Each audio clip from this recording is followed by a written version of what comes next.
Hello, and thank you for tuning in to the Stuff I Heard podcast. I'm your host, Joshua Peak, and today happens to be after Christmas time. I know that I wanted to get on here and do a Christmas thank you to everybody for tuning in and being a part of the podcast and being a guest on the podcast and, calling and sending me notes and all that fun stuff. And I appreciate every bit of it.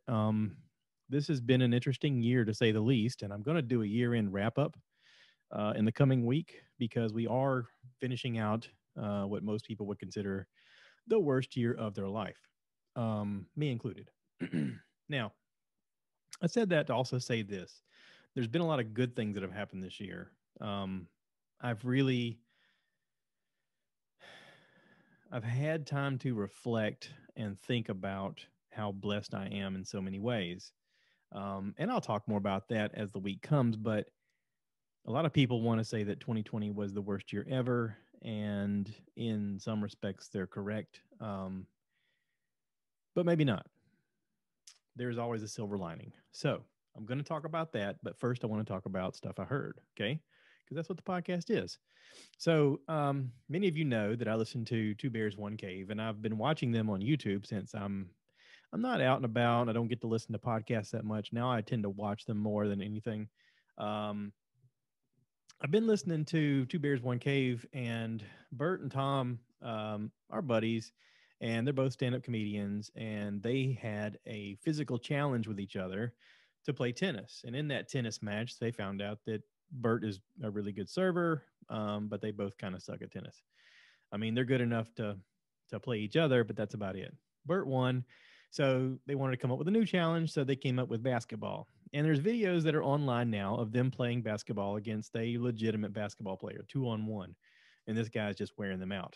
Now, both these guys played when they were younger. They were pretty good, but now not so much. I mean, age and extra weight just has no love. So as they were filming content, apparently Tom went up to dunk it on a 9-foot goal and did. And they went, okay, let's raise it a little bit. So they raised it just a little bit more. And the second time he went to dunk it, he broke his arm and his leg. So he had to have extensive surgery, and he's been out of the show. Um, there is a new Your Mom's House podcast with his wife, Christina Pajinski, who's also a stand up comedian, um, where it looks like he's on a Zoom conference call from a bed. I don't know if it's a hospital bed or their bed, but he looks like he's Zoom conferencing in to be part of the podcast. On the Two Bears, One Cave, they've had to pivot a little bit and they've had celebrity guests on to take the spot that is normally filled by the other guy. Now, in the past, we've seen Burt gone because he's been on tour. He's one of the few comedians who's actually on tour because he's been able to figure out how to do it in a drive-in movie theater experience that apparently a lot of people have tried to emulate since then. And he's done it really successfully and safely. Like their big thing is, they don't want anybody to spread coronavirus, but they also still want them to be able to go out and enjoy their life and be able to perform and do their jobs and be able to, he wants to entertain and make people forget about their problems for just a little while. And he figured out how to do that. Well, while he was gone, Tom had celebrity guests on, and it was different comedians. And one weekend it was Bert's wife, Leanne, which she has her own podcast, Wife of the Party. Um, so with Tom out now, Bert's kind of carrying the load. And it's interesting because this last week he had Whitney Cummings on, which I don't know if you guys know. Whitney is a mega mogul in Hollywood. She's not only a stand-up comedian, a very funny stand-up comedian, but she also creates shows that are on TV. She is sort of the co-creator of Two Broke Girls and a few other projects, The Roseanne Show. I mean, she's a producer, a writer, a filmmaker. She makes her own independent films. She's kind of a big deal.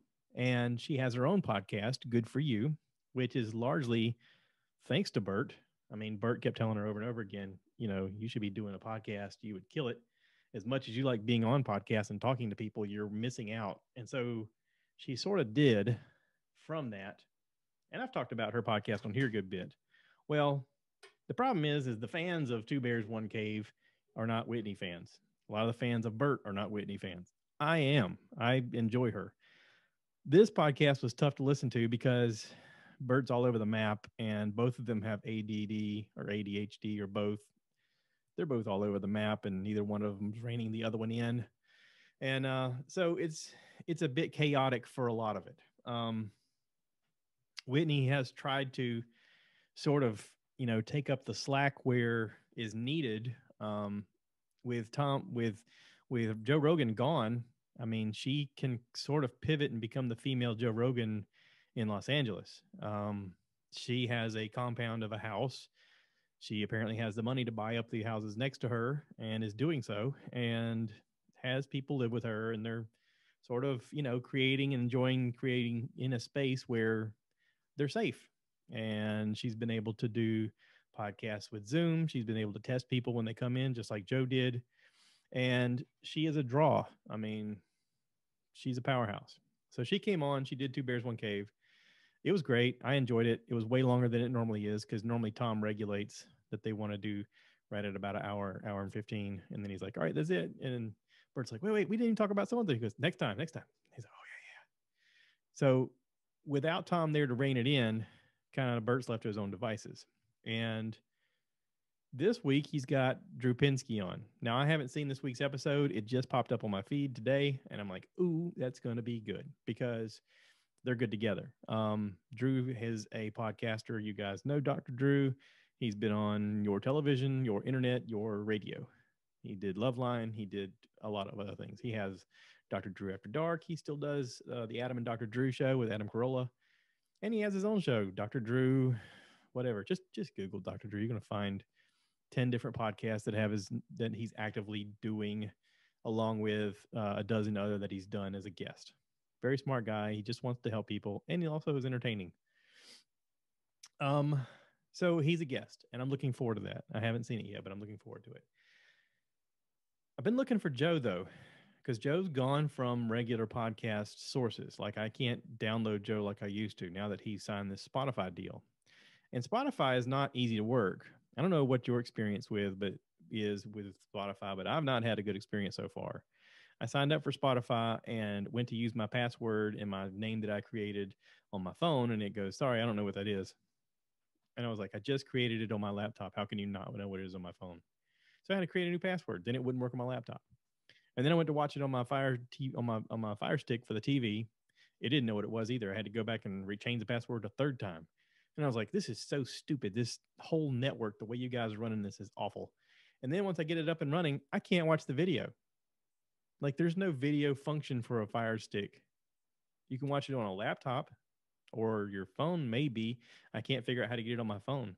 I can watch the video on my laptop, and that's it. Now, I am in a position where I am injured. I am at home. I am healing. I could turn on the TV and watch Joe interview some really interesting people. There are some podcasts that he's done that I want to check out, and I can't anymore unless I listen to it. I can't watch it anymore. He did one with Suzanne Santos and Gary Clark Jr. again. I love Suzanne Santos. I would love to see it. I can't. I can listen to it. I just can't see it unless I watch it on my laptop.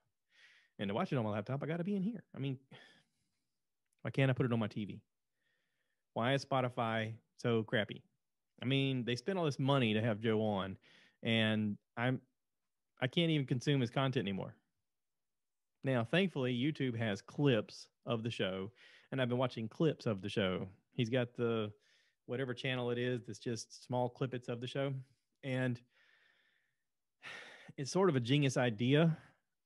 It's got me thinking about how I talk about multiple things on a podcast, and yet I should be breaking these videos up into snippets, entitling them, and having them be on discussion topics.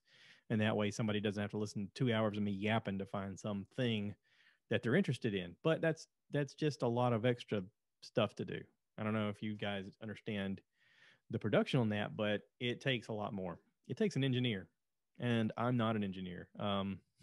As much as I'm trying to learn how to put all this together, and I pride myself on being able to figure a lot of this stuff out, it requires a lot of time and energy that I still don't have to learn. I mean, doing a podcast, let's say I record an hour podcast with you guys. It takes me another at least hour to 2 hours to do all the work behind the scenes before you guys get to listen to it or watch it on YouTube. Now, you take that and then you go, okay, now I'm going to devote a few more hours to break this up into segments so that you guys can get snippets. And honestly, it would be worth my while if I did it right now, because I could figure out how to do it and get more proficient at it. And probably moving down the road, I could just go, hey, yeah, I figured that part out. I can just do that whenever I have free time. And that is a possibility. But I can't stress this enough. I don't want to. I don't. I feel like I'm using so much energy just to do this that it's hard to entertain, create, keep on topic, keep pace with everything, pay attention to all of the technical aspects of everything, and then go, okay, now I'm going to put on my production hat and do production for the next couple of hours or days. I mean, I'm sure Joe has a group of people working for him that does that, and that is really awesome. And maybe he could get some of those people to figure out how we could watch it on Spotify on our Fire TV. I mean, I got a Fire Stick, dude.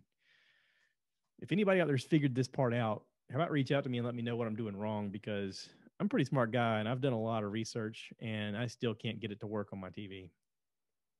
It's making me crazy. Richard Rawlings, I started listening to that interview on my laptop, and then I went in the living room, and that's where I went down the black hole of figuring out I couldn't watch it on my TV. And then I just quit listening to it because I was like, well, I guess I'm done with that episode. I did get on the YouTube TV part of it, and I watched clips of him interviewing an astronaut that spent 200 days in outer space. He talked about, coming back to Earth and getting reclimatized back to gravity, and how you lose muscle density and bone density when you're in space, and you got to keep it up. And there's all kind of things that you have to think about when you're working out, such as, I didn't know this, but they can't exactly run on a treadmill to keep their cardio up, because not just because of the gravity aspect, but just the movement of them making contact with the treadmill, the pounding causes a vibration that could actually shake the space station apart. Anything above a certain amount of vibration, it's not meant to take. Like, it's just hovering up there in outer space, and it's got oxygen for them to breathe, but it's not meant to take the impact of even vibrations from a treadmill. But he was sort of explaining how they do it, and I'm sure they showed a video. I didn't get to watch the video, but I'm sure they showed a video of what the thing is, or somehow pulled it up on the internet. Young Jamie's good at that kind of stuff. So, anywho, yeah, Spotify. I'm real pissed off about it. Let's go switch gears a little bit and talk about Christmas, okay? Christmas came up, and I was in the holiday spirit, and I wanted to watch some Christmassy movies. And Christmas Eve, I was able to watch all kinds of Christmas stuff that day. I sort of snuck it in on my wife. My wife really doesn't like to watch much TV, and a lot of times she's on her phone just texting with her girlfriends, or doing whatever, communicating with family, and I'll just turn the TV on something, and then I start watching it. She goes, "What are you watching?" And I'm like, "It's this thing." Kind of, matter of factly, because I figure she's sitting here anyway. She kind of knows I'm going to watch whatever. So we were able to watch a lot of good holiday classics. We started off, though, by watching a thing on Netflix called Movies That Made Us, or How Movies Got Made. Season 2, or holiday special, whatever you want to call it. They did it on 2 episodes. One was on Elf. Good Christmassy movie, right? Will Ferrell's playing Elf. And the other one was Nightmare Before Christmas. Now, there was a lot of stuff about both of these movies where you go, how did that movie even get made? I mean, holy crap. There's so much about these shows that go into detail about commitments and belief in the studio, and then someone writes a check at some point and they go, okay, we're going to greenlight this. Okay, well, now what? Like, there's a lot of questions that have to be answered, and a lot of things that have to happen to make things happen. Cool thing about Elf, it was Jon Favreau's baby project. I mean, he'd only done like 1 or 2 other movies. He did Made, and he did Swingers, and then he did Elf, is from what I understand. I could be wrong, but from what I've watched on the show, that's kind of what they led me to believe. And he had like a goal that he wanted this to be an instant movie classic, a holiday classic. Because he said ultimately to him, it was a story about a boy looking for his father, wanting to, find his dad. And so he got really behind it, and he did a lot of things that sort of revolutionized the way it looks and the feel of it. And they did a lot of interesting thing with character development and a lot of things with force perspective to make Buddy look bigger than he was. You know, it's very interesting. I highly recommend watching it. Because we watched it though, we had to watch Elf. So it came on TV and we watched it, and it was delightful. It was just as much fun to watch it even after I'd seen all the stuff they did to make it. I actually picked up on more things the second time. Like the guy who's his boss when he first starts working at Gimbals is Faison Love, and he's got a name tag that says Wanda because they had really wanted Wanda Sykes to play the part, and she'd gotten the part, but then she backed out at the last minute. Well, the name tag still said Wanda, and he's like, "I'm still wearing it," and you can't hardly tell it because he's moving around a lot. But there are moments where you can pause it just the right time, and you can see it still says Wanda on his name tag. So that was kind of cool. Um, but Nightmare Before Christmas, great story about how that was made. How you know what's his name? Tim Burton worked for Disney at one time. They went separate ways. He sort of created this character. It sort of belonged to Disney. They wanted him to do the project, but didn't really want him to do the project. And they did want him to do the project. And it was one of those love hate scenarios. And when it came out, it really didn't do as great as they'd hoped. And didn't really fit the normal Christmassy vibe. But it became a huge cult following once it went to video. They were really surprised when they went overseas. One lady in particular said she went to Japan and there was all of this merchandise that was made around their show. And she's like, I couldn't believe how much merchandise was being sold and bought with our show in mind, with action figures, with t-shirts, with all kinds of stuff. Merchandise wise was blowing up. And if you go to Disney, you know, now during Halloween and Christmas, Captain Jack's or not Captain Jack, Jack Skellington and all of the Nightmare Before Christmas merch is selling like crazy. And in Disneyland, they do a sort of a makeover of the Haunted Mansion where it's Jack Skellington's Haunted Mansion. I mean, you get in that room that expands, and he's the one that crashes through the ceiling and comes at you, and it's all like 3D, and it's really cool looking. Really cool. Really, really cool. They call it an overlay. Anyway, great movie. I liked it as a kid. I think I was a teenager when it came out, but I liked it enough to buy it, and I watched it many, many, many times. Um, kind of neat to see how it was made. So anyway, those are two of them that kicked off the bat, and then we watched like Miracle on 34th Street. I had forgotten that movie. I haven't seen it in a few years. It was nice to go back and watch it again. We watched a few things like Frosty the Snowman, the old Hankin and Bass, or Rankin and Bass. Rankin and Bass. Yeah.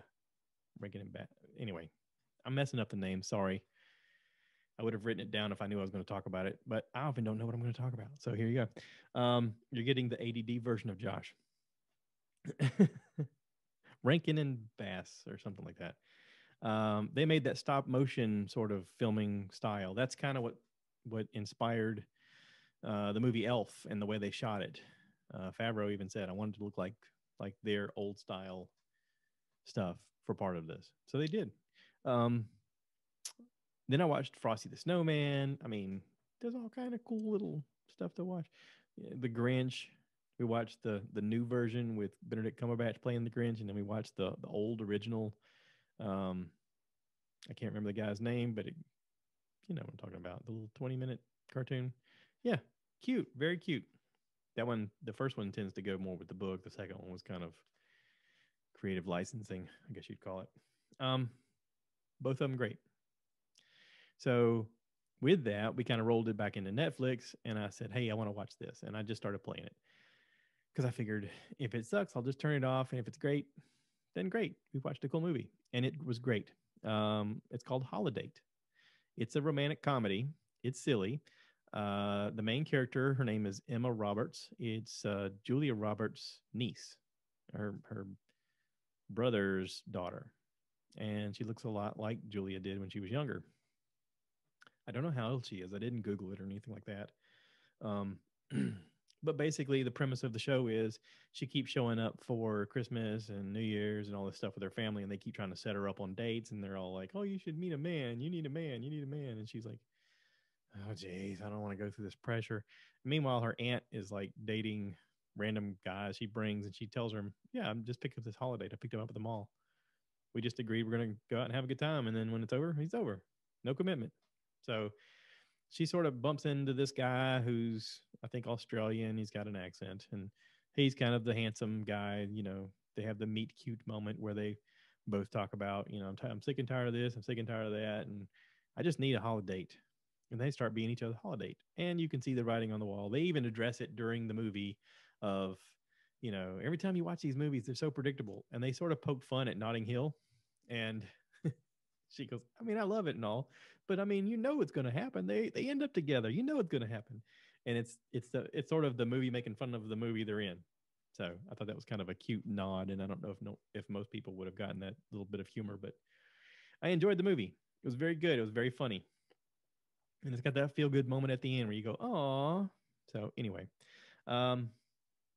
so Christmas was coming up. Christmas Day came around, and I had time to watch stuff that was new, and there was a lot of new stuff that came out Christmas Day. I watched George Clooney's movie on Netflix, Midnight Sky, and I know that his wife is, big time into saving the planet, and he's been all on this kick about climate change and, being an activist, talking about how we need to save the planet, and man, whatever. So this movie is, the planet's dying again. Like this happens a lot in his movies now.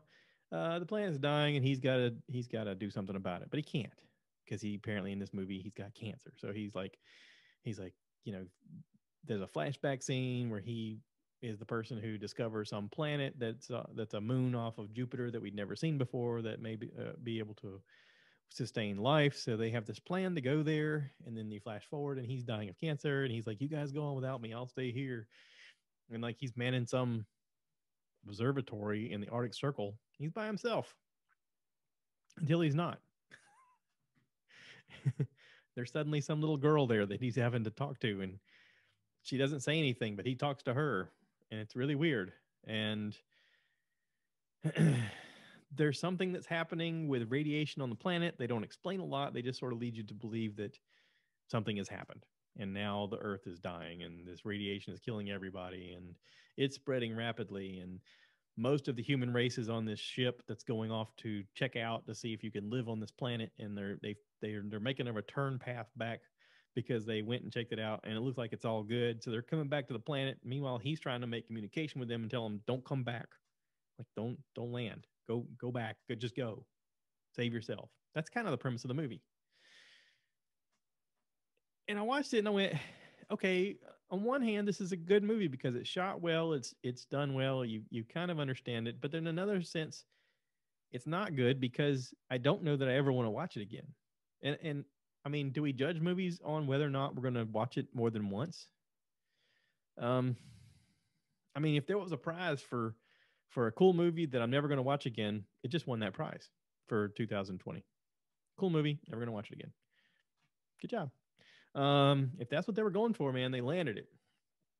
It is not Elf or Nightmare Before Christmas or Miracle on 34th Street or Grinch or any of that.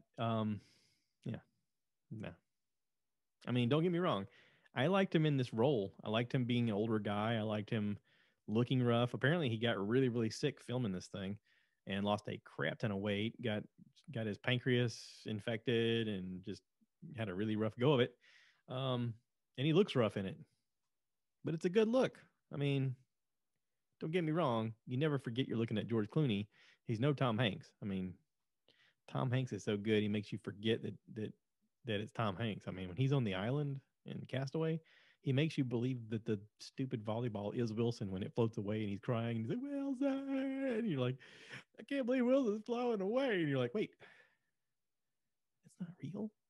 Why am I?" Listen, there's only one Tom Hanks. Okay, so that's all I'm saying. So pivoting, there were some new things that came out concerning. Oh wait. Let me go back. Sorry, I'm all over the place here. Christmas Day, the movie Soul comes out on Disney Plus, and it's by Pixar, which is a Disney group. And all of Pixar's movies basically have to do with what if this thing had feelings. In Toy Story, it's what if toys had feelings. In Monsters Inc., it's what if monsters had feelings, and so on and so forth. I mean, and what if planes had feeling? What if cars had feeling? What if, Soul. Now, being a Pixar project, it looks like a cartoon, and you'd think, oh, this is great. I could have my kids watch it. I don't think this is for kids. I think this is the first project that Pixar's put out where I don't think that anyone young is gonna like it. Anyone that's older is gonna love it because to me, it's a story about. I'm not gonna spoil anything, but to me, it's a story about wanting to live every moment like it matters and to not take anything for granted, which we're all guilty of. Jamie Foxx is in this. He's the main character. Tina Fey is a very adorable character in this. There's lots of celebrities in this that are very cool. Questlove plays his barber, kind of a pretty cool role. There's lots of really cool roles. Graham Norton's in this. He's like a hippie guy. Very cool actors playing the parts. Very cool story. It's not for kids. I don't think this isn't for kids. I think Soul's for adults. Maybe that's why they released it for free. I don't know. I think if it would have gone to the movie theater on Christmas Day, they would have lost money. And that's unfair to them because the project itself was a good project. I know that they were putting a lot of money into the tagline or the marketing of, this is a black movie. This is about black families and black people, and the barbershop is and the beauty shop is really inclusive in this, and we got a lot of black actors playing the lead parts, and it's kind of a big deal. And I don't think it's that. I think, listen, it's a movie about a guy who wants his dream to come true, but sort of in the pursuit of that loses track of what life is and why it's so beautiful and important, and is reminded of it. So Soul was good. Then I watched Wonder Woman 1984. Soul was good. Did I mention Soul was good? Yeah. Wonder Woman 1984. The first Wonder Woman was great. I'm trying a very nice way to say that this movie was terrible. This movie was terrible. There. That was a nice way of saying it. There. I feel good about saying it very nicely. This movie was terrible. Pedro Pascal was in it. You guys know him as the Mandalorian. He's been in a lot of things lately. He's really on fire. The movie's terrible. And that's all I'm going to say about it. You can watch it for yourself. If you're a Wonder Woman fan, the first movie is awesome. And the second movie just tried to be too much of everything. It's just terrible. So yeah, I said that to then talk more about the fact that movies are coming out and TV shows are coming out that all have to do, not movies, TV shows are coming out that all have to do with the Star Wars universe. I normally do the Double J Jedi talk with Josh Treadaway. He couldn't be on here today because he had some other thing pop up at the last minute. But there is a show that I don't know that people know about.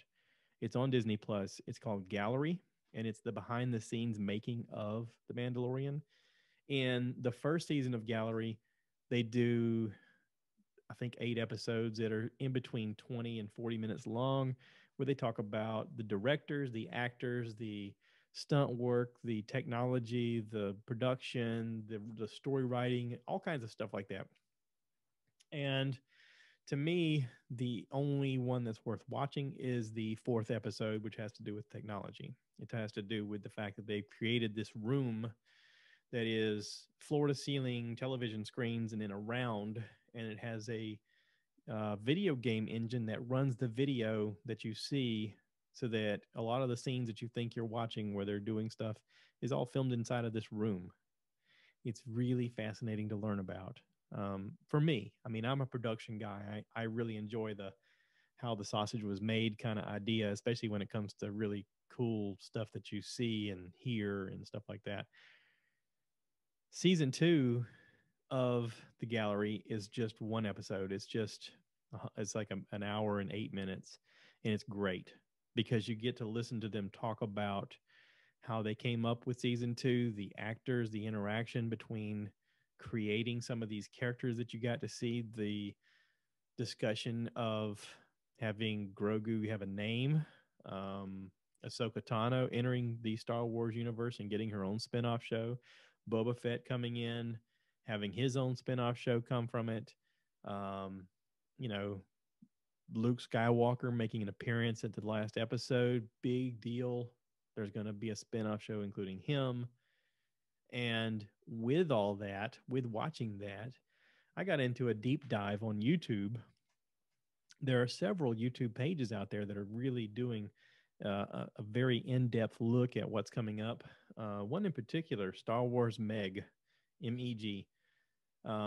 She does a really good job of like talking about what's coming up and asking the questions like I do, but sort of making them in 3 and 5 minute clips with video from the show and video from the movies to sort of emphasize what she's talking about. It's a lot of production. She's the kind of whoever she's got working for her or she's doing it herself. It's a lot of production to put out a little 3 to 4 minute episode that you're watching on there. And she covers a lot of ground, and she does a good job of like asking questions and sort of bouncing the ideas off of what she believes and being pretty objectionable about what could be and what, it's very informative. So during my deep dive of that, I then figured out that on Christmas Day, apparently, Star Wars wanted to, or is it Christmas Day or whatever, whenever Samuel L. Jackson's birthday is. Happy birthday, Mace. So happy that something about they're so happy that your story's not done. I was like, what? Are they bringing Mace Windu back? And since then, there's been a lot of stuff on the internet about them bringing his character back. That maybe Palpatine didn't kill him. Maybe he survived when he got thrown out of the window and was electrocuted by Palpatine. Who knows?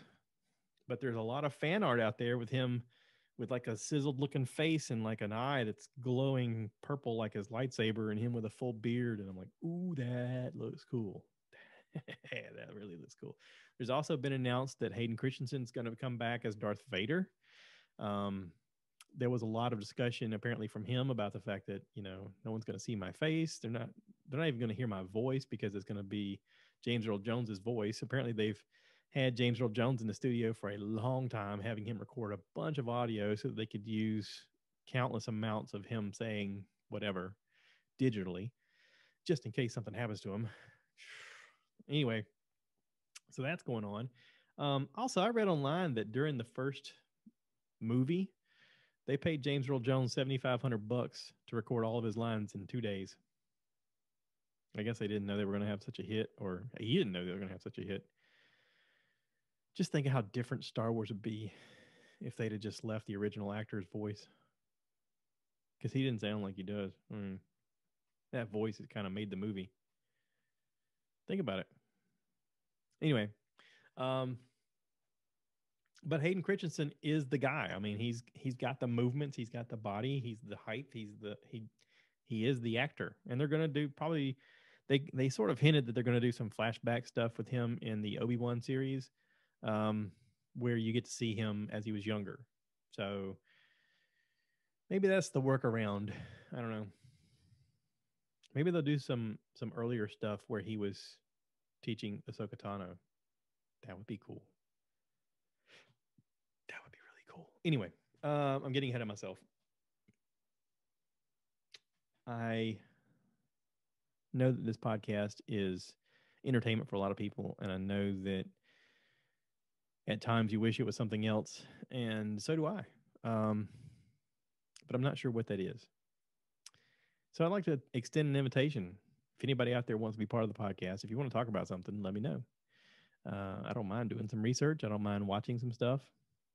Got time on my hands right now, so I do not see myself going down the path of learning how to make videos like Star Wars Meg. If you're interested in what it looks like, check her out on YouTube.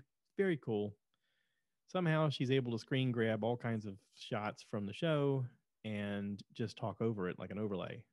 But in order to do that, you have to have a plan. You have to have basically a script. You got to time it out, and you got to show the clips in just the right pattern. And listen, it's a lot of production that she's doing, and I want to give her credit. So huge shout out to Star Wars Meg.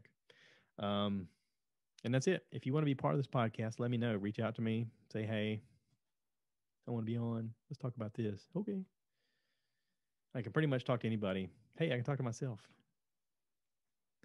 Appreciate you guys tuning in every week. If this is your first time listening, I got a lot of episodes. This is number 279, and we're going to be approaching New Year's this week. So thinking about maybe doing a New Year's podcast. I don't know. What do you think? You guys want to do a New Year's thing? Well, think about it. With that being said, I'm going to end this. I always say, please remember to rate, review, subscribe, share with your friends. May the force be with you. And as always, I want you guys to give me more likes. Give me more likes.